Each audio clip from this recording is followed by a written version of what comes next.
Flairbar.com show. I'm Rob Husted, and in the studio today, I am honored to have Mr. Cesar Romero. Cesar, how you doing, my friend? Good, pretty good. Excited to be here, finally. First time in New Orleans. In New Orleans, if you can tell from the beautiful backdrop, it's we're in New Orleans, I think they call it, and I believe this is your first time. Oh, finally, yes. Thanks God. It's it was struggling actually to get here. Thank you. Oh. And a couple other sponsors, but which are? Go ahead. Say. Amarula Hey. Liqueur. There's a competition they have over the internet, a website that you pause your cocktail, you give your recipe, and then I don't know. It was like probably like a year. Everybody's all around the country, putting all these recipes and everything, and they pick 5 from the whole country. So I'm like super glad to be here with them, and it was like yes. So you made, because of the Amarillo competition, online competition, they narrowed it down to 5 people. They flew you out to fabulous New Orleans for Tales of the Cocktail, which is a big reason why we're here, which is the reason why we're here. And so the competition came. There's you against 4 others. Tell us the outcome. Well, it was awesome. I mean, by the time I was just reading a couple of little bios they actually sent us from the other bartenders, I'm like, oh my God, this is going to be tough.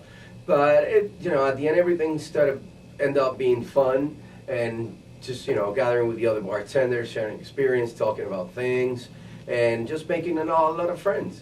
So that was pretty cool. So he still hasn't answered how he placed it. You like that? He's just talking about everybody else. But how'd you place? Well, unfortunately, it was just one winner, and at the end, everybody was a winner. So, so you did not take first place. No. Hey, but like you said, everyone's a winner. We're here at Tales, having a great time. Exactly. So your first time at Tales, and we're only on the 3rd day right now. We're not even halfway through. What are your thoughts? Oh, nice. It's awesome to be in the seminars, having all this knowledge about many different aspects of the industry, having the testings. It's just amazing. It's just great getting with the people from everywhere. So it was just amazing. Now I was just like getting my plan again, try to see what we're going to do next. It's just awesome. So out of all the seminars you went to so far, what was your favorite seminar and what was it about? Oh, well, the one for the intellectual property. Yes, good one. Yeah, because it happens that even Freeman.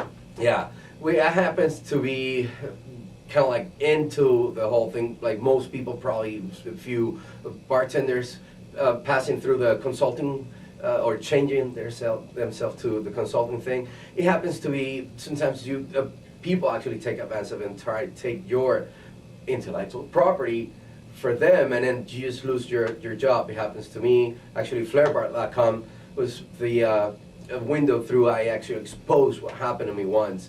And this, those of you who don't know, that's FLAIRBAR.com, Flairbar.com. Sorry, shameless plug. Had to throw it in there. Oh, okay.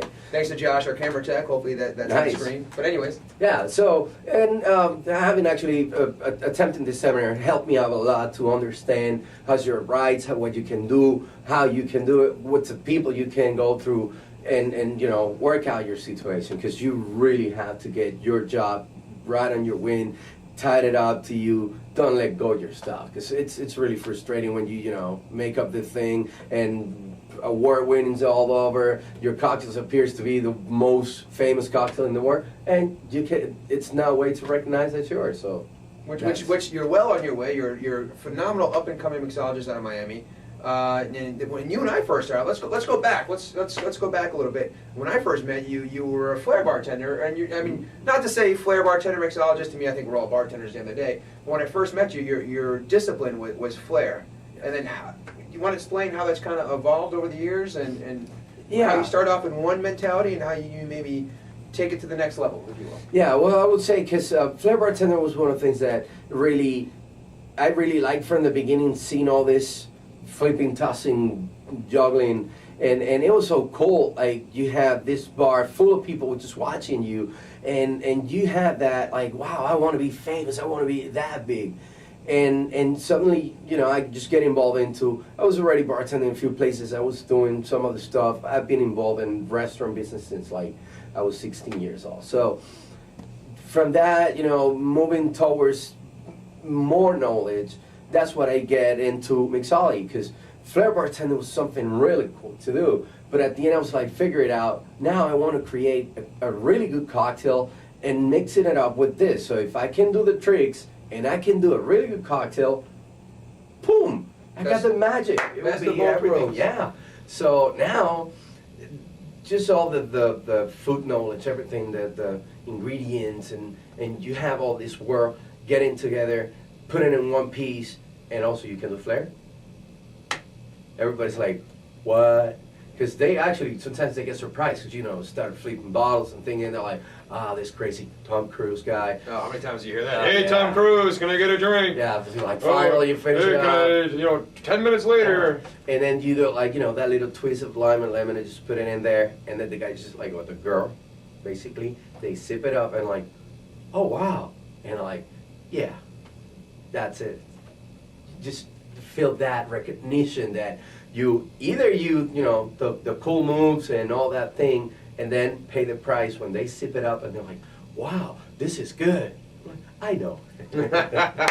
Now let me say this, and I agree with you. Like, flair bartenders are kind of evolving, and flair bartenders can, first of all, care about the cocktail. Every bartender should. You make a good drink before anything else. But now we're showcasing where the flair bartenders actually care about the cocktail, and can make a good drink. And if you notice over the competitions the last year and a half, 2 years, that you're seeing more and more of mixology aspects in competitions. Like it just happened down at the Bahia Cabana, the Bartenders Bash Series. Why don't you tell us your experience there and what happened? Wow, that was very, very nice. It was one of the things that I actually like the most.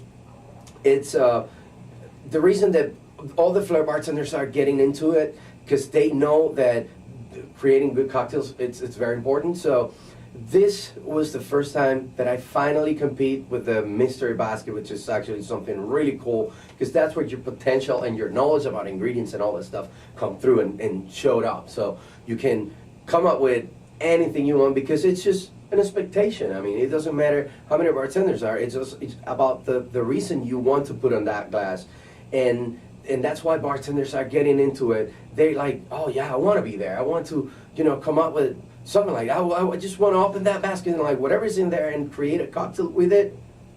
And they're like, I want to be there. I want to be. And that's the mentality all the flair bartenders now are getting into, which is awesome, because that being just, I don't know, I heard like so many years since I started in flair bartending, many people said, oh no, we don't flip bottles here, or no, we don't like people who flip bottles.